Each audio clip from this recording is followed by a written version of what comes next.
There is so much surrounding the female gaze lately. I mean, everywhere you turn on social media, you can find people attempting to decipher this ongoing phenomenon. How to do it, how does it work, what it is and isn't. It's so strange. When did this become part of our popular lexicon, and how does the female gaze pertain to our ever changing society? Welcome to Digital Creature, your chronically online bestie. Today, let's crack the term female gaze and what it is exactly. Have you ever watched a film and for a second thought, wow, I wonder how this story would be told from a feminine perspective? No? Well, you're not alone there. Most of the movies, books, games, comics, and shows are not only being produced, starring, and created by men, but they are also quite literally created for a male consumption. That means that since the inception of media and film, we have only really considered one perspective, a male perspective. That's where some quirky subcultures for female archetypes come from, i.e., the also pervasive manic pixie dream girl. These archetypes can be harmful, but it's merely a symptom of how women are seen through the eyes of men. Now, I'm sure it's not completely on purpose, but when you see the advancement we've made in other aspects of film, like CGI and AI-based technology, it could start to feel very on purpose. Now, that's not saying that men are incapable of writing from a feminine perspective, no, but when we have media that depicts women like this, to this, the difference is so clear that we absolutely have to talk about it. Especially when taking note who was in charge when both seasons aired. It starts to create a pattern that can feel all too familiar. So, what is the female gaze? Let's try our very best to decipher this internet term. For my very own understanding, the female gaze is how life is perceived through the eyes of a female or femme-leaning person. Sounds pretty simple, no? But it could get pretty complicated when you realize that this is actually not the norm or standard in media. Quite literally, everything you see in media is written, curated with men in mind.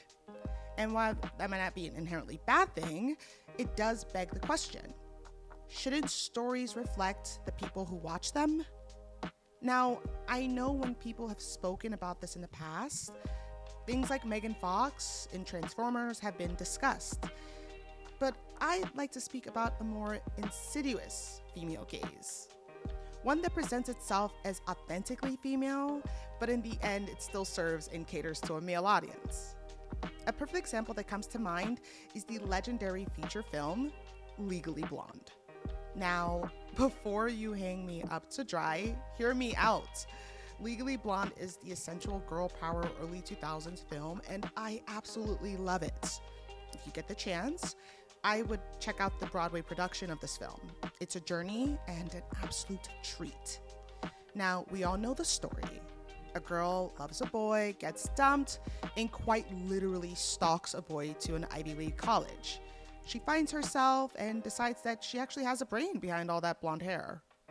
A little problematic, but the message is well-meaning.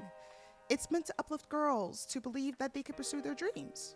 The problem is that the image that is portrayed of a dumb blonde is not intrinsically a natural part of a Caucasian blonde human's experience. It's quite literally a male invention, so her overcoming it is not as impactful as it would be if she was overcoming a completely sexist and made-up struggle.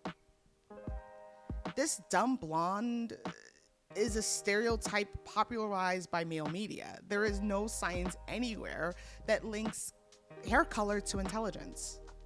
The struggle is still entertaining, don't get me wrong, but it's moot when compared to other struggles that could have been depicted.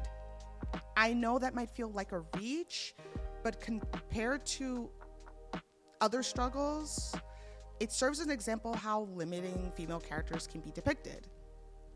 And we haven't even begun to decipher the complex characterization of Black and brown women in media, but that is a video for another day.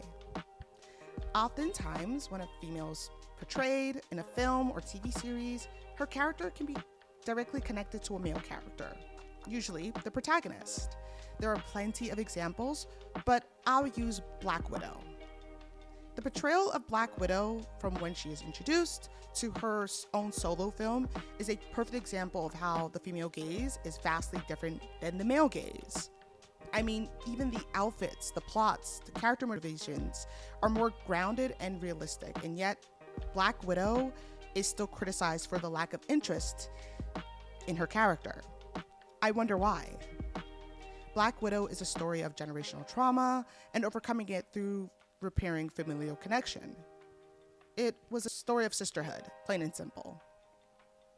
But let's move on to why the female gaze has been the pop culture conversation. There's a popular sentiment that trended on TikTok called characters written by women, and I think this perfectly encapsulates what the female gaze is attempting to portray. Stories written by women for women just hit different. And the reason I think it's so pervasive, it's due to the boring and sometimes one-dimensional storytelling that we've seen in the past.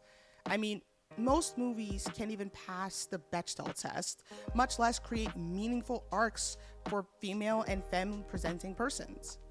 Stories told by women with the understanding of how women actually view the world around them will always be more entertaining than a story where a woman is just more of a plot device than an actual character. So how do we move forward? Well, we can begin to support female storytellers. There are plenty of them that span across multiple medias, from books to playwrights, directors, and screenwriters. Get out of your comfort zone and watch a female-led story.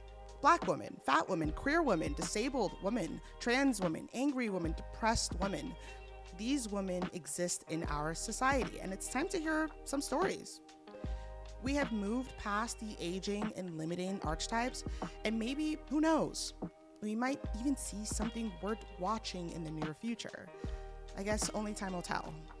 Until then, you'll find me chronically online. This has been Digital Creature, and I'm out. If you like this video, of course, feel free to comment on what your ideas are, how you feel about the female gaze, and go ahead and click that subscribe button. Let me know how you feel, and I'll catch you later.